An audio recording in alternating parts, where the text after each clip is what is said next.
नमस्कार, मैं doctor Gagan Singh.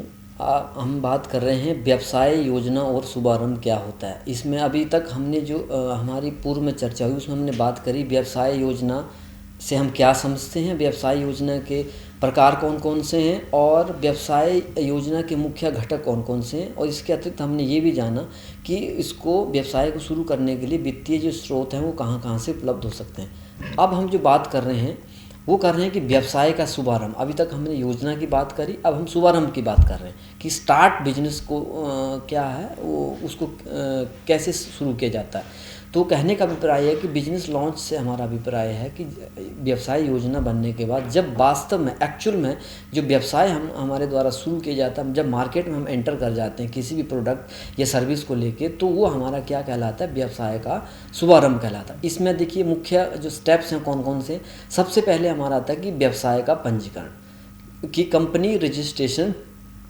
Registrar office के थ्रू हुआ है कि नहीं हुआ है। कानूनी अनुमति है जिसको लाइसेंसिंग कहते हैं, जहाँ लाइसेंस की ज़रूरत है सरकार के वो उपलब्ध है कि नहीं है, वो ली गई हैं कि नहीं ली गई हैं।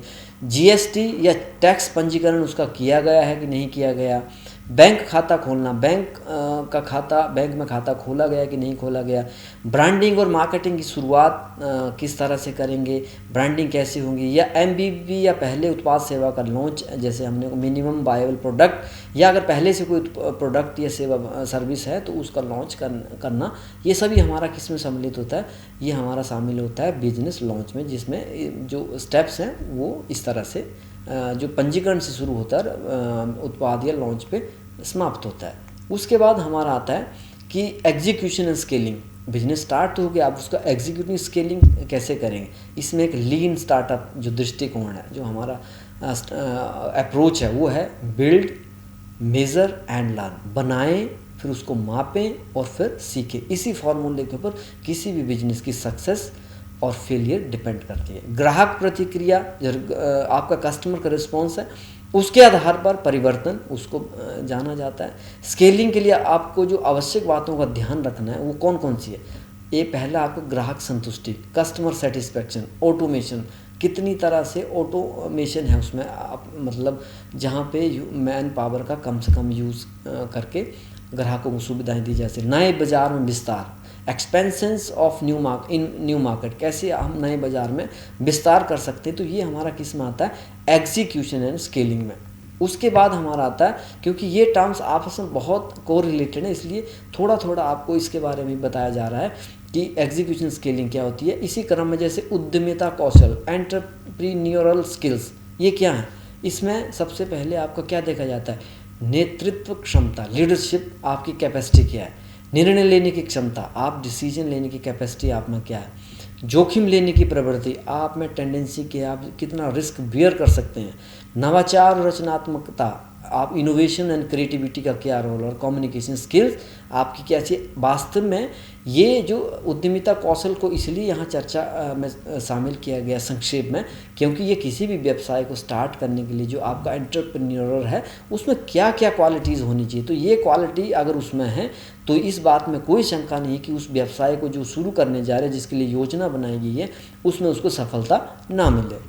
अब हम बात करेंगे ऐसी सामान्य जो गलतियाँ हैं, क्योंकि आप देखा होगा कि बहुत सारी उसमें एरर होने के चांसेस होते थे। वो कौन कौन सी गलतियाँ और उनके समाधान। ये समाधान कोई फाइनल जिसको हम अंतिम समाधान नहीं, ये एक सॉल्यूशंस है, एक प्रोबेबल सॉल्यूशंस है, समाधान है कि इन अगर सावधानियों को ध्यान में रखेंगे तो स्वाभाविक सी बात है कि बिजनेस में सफलता जरूर प्राप्त होगी। जैसे पहला है, गलती कहाँ होती है, सिर्फ योजना बनाते रहना। इसकी जगह क्या होना चाहिए, छोटे कदम उठाकर अमल में लाना। आपने कोई प्लान बनाया, बड़े प्लान कीजिए, छोटे को बनाओ और उसमें एग्जीक्यूट करो उसको। फिर आता है ग्राहक की आवश्यकता को न समझना। आप कस्टमर की जो नीड है, प्रेफरेंस, उसको नहीं समझने। उसमें क्या होना चाहिए, लगातार फीडबैक लेना। आप उनके सुझावों, उनकी शिकायतों को जानिए, उसके हिसाब से उसमें एक्शन लीजिए। फिर आता है गलत वित्तीय अनुमान। आपने फॉल्स फाइनेंशियल एस्टिमेशन के, उसमें होना क्या चाहिए था, वास्तविक आंकड़े और विशेषज्ञ की सलाह, एक्चुअल में जो डेटा आपके पास है, और इसमें एक्सपर्ट का ओपिनियन लेना बहुत ज़रूरी है। ये समाधान है। फिर है सभी काम खुद करना। कई बार क्या होता है, हम आपस एक ऐसा फील किसी व्यवसायी के अंदर आ सकता है, उद्यमी के अंदर, कि मैं सारा काम खुद कर सकता। आज की डेट में वो संभव नहीं है, क्योंकि बड़ा काम करना है, क्योंकि वैरायटी बहुत है, वेरिएशन बहुत है। तो टीम वर्क और विशेषज्ञता का उपयोग करना। आप टीम वर्क के साथ काम करिए और एक्सपर्ट की इसमें आप सहायता ले सकते हैं। तो ये कुछ एक गलतियां थी जो अमूमन हो जाती हैं, और उसके लिए क्या संभावित समाधान है उसके बारे में हमने चर्चा करी। इसके बाद आता है कि व्यवसाय योजना का मूल्यांकन। अब हम अगर उसका इवैल्यूएशन करना है बिजनेस प्लान का, ऐसा नहीं है कि हमने जो बना दिया वो फाइनल है, उसमें कोई गलती की संभावना नहीं है, उसमें कोई त्रुटि नहीं हो सकती। बहुत सारी बातें हैं जो उसमें सम्मिलित हो सकता ना हो। तो उसका अगर मूल्यांकन करना हो तो सबसे पहले लाभप्रदता, प्रॉफिटेबिलिटी का संभावना, क्या पॉसिबिलिटी है प्रॉफिट होने की, उसको उसकी पॉसिबिलिटी जानेंगे। बाज़ार की मांग क्या है, आपने जो बिजनेस प्लान किया है उसके हिसाब से मार्केट क्या डिमांड करता है। वित्तीय व्यवहार्यता, फिजिकल जो फाइनेंशियल आपका प्रैक्टिकलिटी है, प्रैक्टिकल कितना पॉसिबल है। उसके बाद जोखिम प्रबंधन रणनीतियाँ, रिस्क मैनेजमेंट स्ट्रैटेजी जो है वो किस तरह की आपके यहाँ अपनाई गई हैं, उनका मूल्यांकन करना। तो ये सारी की सारी बातें जो हमारी सम्मिलित होती हैं व्यवसाय योजना के मूल्यांकन में, जिसमें लाभप्रदता की संभावना, बाजार की मांग, वित्तीय व्यवहार्यता और जोखिम प्रबंधन रणनीतियाँ। अब अगला आता है, क्योंकि ये भी इससे रिलेटेड एक विषय है, तो इसके ऊपर भी छोटी सी चर्चा हम कर रहे हैं कि स्टार्टअप सपोर्ट इन इंडिया। आप बहुत सारे बिजनेस प्लान की हमने बात कर ली, बिजनेस शुभारंभ के लिए बात की। स्टार्टअप की अगर बात करें तो गवर्नमेंट के द्वारा क्या क्या ऐसी एड हैं, सहायता है, सपोर्ट है जो स्टार्टअप को शुरू करने के लिए सरकार के द्वारा दी जाती है इन इंडिया में। वो है स्टार्टअप इंडिया योजना। इसमें अलग अलग नॉर्म्स दिए हुए हैं। मुद्रा योजना है, इसके अपने नियम कानून हैं, उसके नॉर्म्स हैं। प्रधानमंत्री रोजगार सृजन कार्यक्रम PMEGP, prime minister employment guarantee programme दिया है। राज्य स्तरीय उद्यमिता प्रोत्साहन योजना है। मतलब स्टेट लेवल पे बहुत सारे इंटरप्रेन्योरल प्रमोशनल प्लान हैं जो आप अगर स्टार्टअप शुरू करना चाह रहे हैं भारत में, तो ये भारत सरकार के द्वारा या राज्य सरकार के द्वारा प्रदान की जाने वाली क्या हैं, सहायताएँ हैं, सपोर्ट है। उसके बाद आता है कि चैलेंजेस कौन कौन से हैं। बहुत सारी चैलेंजेस हैं। जब भी हम किसी व्यवसाय को शुरू करते हैं, लॉन्च करते हैं, उसको शुभारंभ करते हैं, तो उसमें सबसे पहले पूंजी की कमी, क्योंकि व्यवसाय को चलाने के लिए वित्त का होना बहुत आवश्यक है। प्रतिस्पर्धा, हमें ये नहीं मालूम कि जब भी हम कोई व्यवसाय शुरू करते हैं तो इसके कॉम्पिटिटर मार्केट में कितने अवेलेबल हैं। अगर बहुत ज़्यादा होंगे तो बहुत टफ हो जाएगा किसी नए प्रोडक्ट को लॉन्च करना। सरकारी नियम, गवर्नमेंट रूल्स क्या है, लाइसेंस क्या है, उनके बारे में भी जानकारी होना बहुत आवश्यक है। ये भी चैलेंज है। और विपणन की रणनीति की जटिलता, क्योंकि आज की डेट में आप देख रहे हैं किसी भी मार्केट में सफल होने के लिए एक सिंगल स्ट्रैटेजी बेस आप सफलता हासिल नहीं कर सकते, क्योंकि बहुत सारी एक मल्टी कॉम्प्लेक्स जैसी जिसको हम कहते हैं उस तरह की जटिलताएं इसमें मिलती हैं। तो ये वो चुनौतियां जो आम एक व्यवसाय को शुरू करने के वक्त हमें देखने को मिलती है। अगर हम डिटेल में इसके ऊपर बात करें, सबसे पहले होता है सही टीम बनाना। किसी भी व्यवसाय की जो हमारी सफलता है वो उसकी कुशल और समर्पित टीम का होना बहुत आवश्यक है। अगर वो ऐसा नहीं है तो उसमें मतभेद होंगे और व्यवसाय जो है तरक्की की तरफ, उन्नति की तरफ नहीं बढ़ पाएगा। वित्तीय संसाधन जुटाना, स्टार्टअप के लिए फंडिंग प्राप्त करना एक बहुत बड़ी चुनौती हो सकती है, क्योंकि आप देख ही नहीं कि मार्केट में कोई पैसा तभी आप इन्वेस्ट करेगा जब उसे आपके बिजनेस प्लान पे विश्वास हो कि वो अट्रैक्टिव है और उसमें भविष्य में कुछ ना कुछ रिटर्न मिल सकता है। उत्पाद या सेवा का विकास, सही उत्पाद सेवा तैयार करना, उसे बाजार में उतारना कठिन हो सकता है। ये भी एक बहुत बड़ा चैलेंज है। प्रोडक्ट बना तो दिया, लेकिन उसको किस तरह मार्केट में हमने प्रोजेक्ट करना है, वो एक बहुत बड़ा चुनौती किसी भी नए व्यवसाय के लिए हो सकती है। ग्राहकों को आकर्षित करना, आप जैसा कि आप जानते हैं customer is the king of market. किसी भी व्यवसाय को अगर शुरू करना है तो ग्राहक उसमें मेन है, सेंट्रल पॉइंट अगर हम देखें तो कस्टमर है। और नए व्यवसाय को ग्राहकों का विश्वास जीतने और उन्हें बनाए रखने में बहुत कठिनाई हो सकती है, क्योंकि कॉन्फिडेंस बनाना और उन्हें अट्रैक्ट करना एक बहुत बड़ा चैलेंज है। प्रतिस्पर्धा का सामना करना, बाज़ार में पहले से मौजूद प्रतिस्पर्धियाँ होते, बहुत सारे प्रतिस्पर्धी होते हैं जो सेम आपकी तरह प्रोडक्ट बनाए या लॉन्च करें थोड़ा सा वेरिएशन करके, तो आप कैसे उसमें अपने आप को एडजस्ट करें, ये बहुत बड़ा चैलेंज नए व्यवसायों के लिए हो सकता है। व्यवसाय का विस्तार, अगर कोई पहले से आपने व्यवसाय चला रखा है, अगर उसका एक्सपेंशन करना है, व्यवसाय को बढ़ाना है और बाज़ार में अगर एंटर करना है तो सही स्ट्रैटेजी क्या होगी, ये सब चुनौतियाँ जो हैं एक नए व्यवसाय को प्रारंभ करने के वक्त देखने को मिलती हैं। अब अगर हम बात करें कि marketing step in business plan, ऐसे जो, क्योंकि ये चरणबद्ध तरीके से कार्य होता है जब भी आप बिजनेस प्लान बनाते हैं। सबसे पहले बाज़ार विश्लेषण, उसमें आप क्या करते हैं, अपने जो टारगेट कस्टमर है उनकी नीड क्या है, बाज़ार की ट्रेंड को क्या करते हैं, समझते हैं।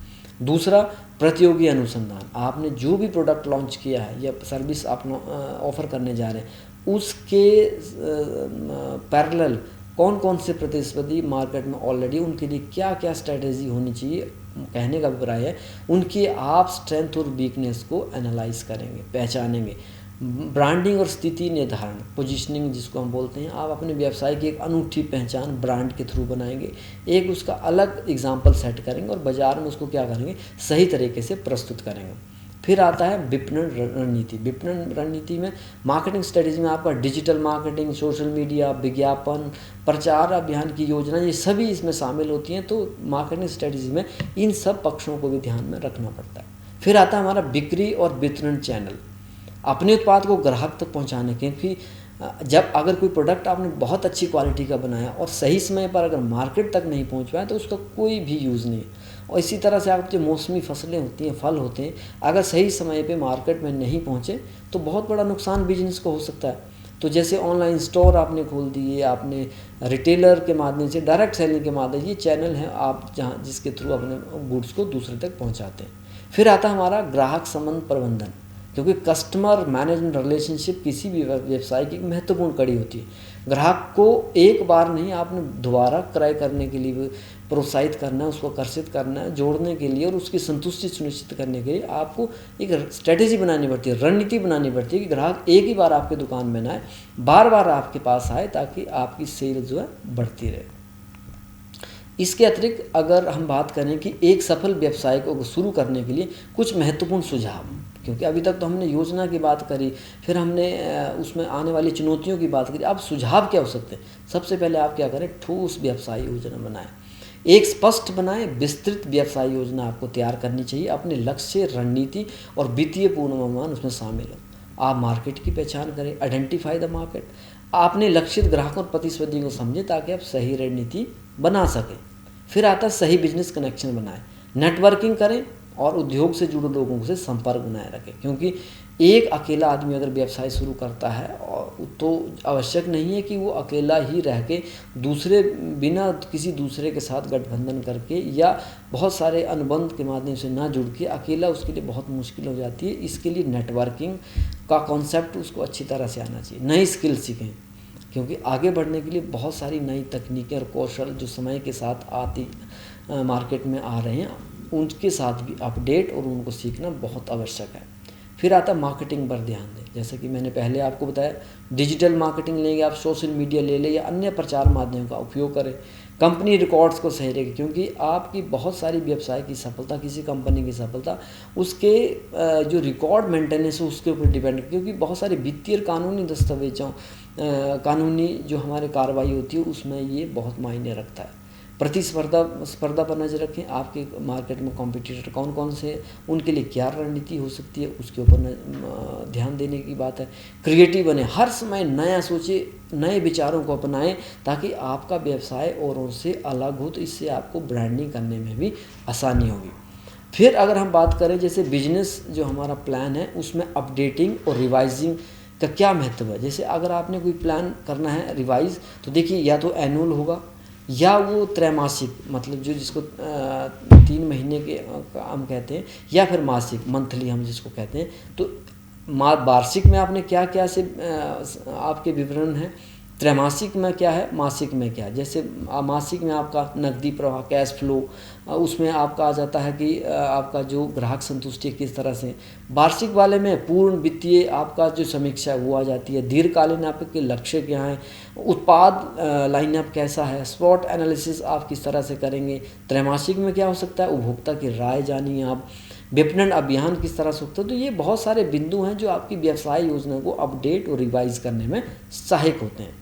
अब अगर गाइडलाइन की बात करें कि एक व्यवसाय को शुरू करना है तो एक दर्शिका क्या हो सकती है। सबसे पहले आता व्यवसाय विचार, कॉन्सेप्ट आता है, फिर प्लान। सबसे पहले आपको क्या करना है, उपयुक्त व्यवसाय का चयन करना है, फिर जिसमें व्यवसाय आपको मार्केट रिसर्च करनी पड़ सकती है, व्यवसाय मॉडल और आप स्ट्रैटेजी तैयार करें, लक्ष्य बाजार और प्रतियोगियों की पहचान करें, और व्यवसायिक योजना दस्तावेज बनाएं जिसमें संपर्क, निवेश, विपणन रणनीति, संचालन आदि आते हैं। तो ये किस में आते हैं, आपके व्यवसाय विचार और योजना। दूसरा आपका आता है वित्तीय योजना, क्योंकि जब भी कोई व्यवसाय शुरू करते हैं तो उसमें वित्त का बहुत बड़ा रोल है।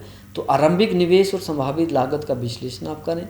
पूंजी स्रोत में आप समय का निवेश, बैंक ऋण, वेंचर कैपिटल, सरकारी सहायता, इनका आप उपयोग कर सकते हैं। नकदी प्रवाह का आंकलन और बजट तैयार करना, ये सब हमारा किस में आता है, वित्तीय योजना में आता है। फिर हमारा कानूनी और प्रशासनिक प्रक्रिया, इसमें क्या क्या आता है, क्योंकि व्यवसाय जो है आपका रूल और रेगुलेशन से गवर्न होता है। तो इसमें व्यवसाय पंजीकरण और लाइसेंस की क्या प्रक्रिया है, कर और जीएसटी अगर लागू हो तो वो किस तरह का है, कैसे हम सब डिपॉजिट करते हैं। ट्रेडमार्क और बौद्धिक संपदा सुरक्षा, जो इंटेलेक्चुअल प्रॉपर्टी राइट्स हैं वो क्या है। विपणन और ब्रांडिंग रणनीति, ये बहुत बड़ा रोल प्ले करता है। अगर आपने व्यवसाय को एक लंबे समय तक आपने अगर संचालित करते रहना, तो इसमें बाजार में प्रवेश की रणनीति के बारे में आप देखेंगे। Digital marketing, website, social media, search engine optimisation, advertising, इसको देखेंगे। ग्राहक अधिकरण, एक्विजिशन किस तरह से होगा, ब्रांड रिकग्निशन किस तरह से होगी।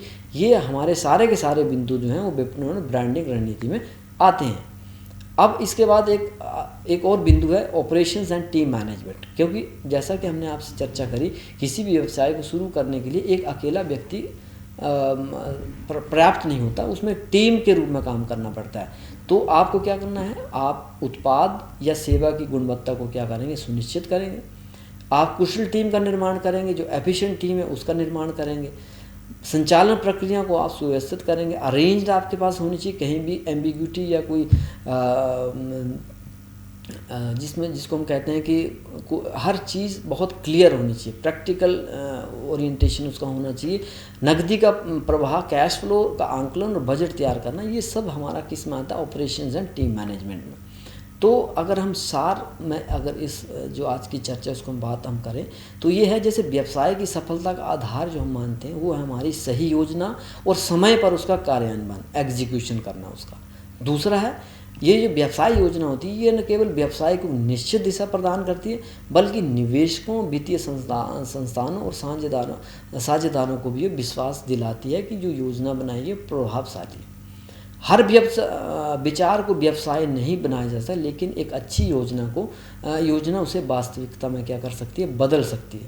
देखिए, कॉन्सेप्ट बहुत सारे होते हैं, लेकिन हर कॉन्सेप्ट को हम बिजनेस नहीं बना सकते।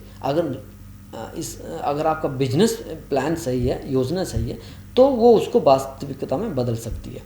व्यवसाय शुभारंभ उस योजना का व्यावहारिक रूप से क्रियान्वयन है, मतलब एक्चुअल जो उसका एग्जीक्यूशन है वो है हमारा बिजनेस लॉन्च योजना का, जिसमें क्या होता है, व्यवसाय का पंजीकरण भी आता है, पूंजी की व्यवस्था भी आती है, संसाधनों का जुटाव भी आता है, विपणन रणनीति का निर्माण भी आता है, और उत्पाद या सेवा का बाजार में प्रवेश करना शामिल होता है। ये सब के सब किस में आते हैं, बिजनेस लॉन्च में, व्यवसाय शुभारंभ में आते हैं। और अब देखिए, अंत में अगर मैं कहूँ तो छोटे विचारों से शुरुआत करें, आप छोटे छोटे विचारों से शुरुआत करें और धीरे धीरे आगे बढ़ें। तो ये आज का जो हमारा जो टॉपिक था वो बिजनेस प्लान एंड लॉन्च, उसमें ये आपकी योजना बनाने से शुरू होता है, किस तरह से उसको फाइनली एग्जीक्यूट किया जाता है उसके बारे में हमने चर्चा करी। और अंत में जैसा कि मैंने आपको कहा कि आप छोटे छोटे विचारों से शुरू करें और धीरे धीरे आगे बढ़ें। ऐसा नहीं है कि एकदम जंप करके बड़े स्टेप ले लेने। आप पहले मार्केट का एनालिसिस करिए, प्रोडक्ट का एनालिसिस करिए कि आपके प्रोडक्ट का स्टेटस क्या है। अगर संक्षेप में अगर हम कहें, और यकीन मतलब पूरा विश्वास है कि आज का जो लेक्चर है उसके बाद आप व्यवसाय योजना के मुख्य घटकों को आप अच्छी से समझ सकेंगे। एक साधारण व्यवसाय मॉडल कैसे तैयार करते हैं उसके बारे में आप जान पाएंगे। व्यवसाय प्रारंभ की मुख्य रणनीति चरणों की पहचान आप कर सकेंगे आसानी से।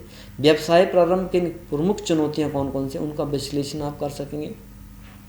व्यवसाय शुरू करने के लिए उपलब्ध वित्तीय स्रोत कौन कौन से हैं उनके बारे में उनको आप जान सकेंगे। और व्यवसाय की योजना बनाते समय कौन कौन सी गलतियां हैं जिनसे बचाव किया जाए उनके बारे में आप सीख सकेंगे। तो ये आज का जो हमारा चर्चा का विषय था बिजनेस प्लान एंड लॉन्च, इसके बारे में हमने विस्तार से चर्चा करी। जो अगला हमारा इसमें जो आपका टॉपिक है वो introduction to AI and machine learning के बारे में, उसके बारे में अगला जो हमारा डिस्कशन होगा उसमें विस्तार से चर्चा करेंगे। धन्यवाद।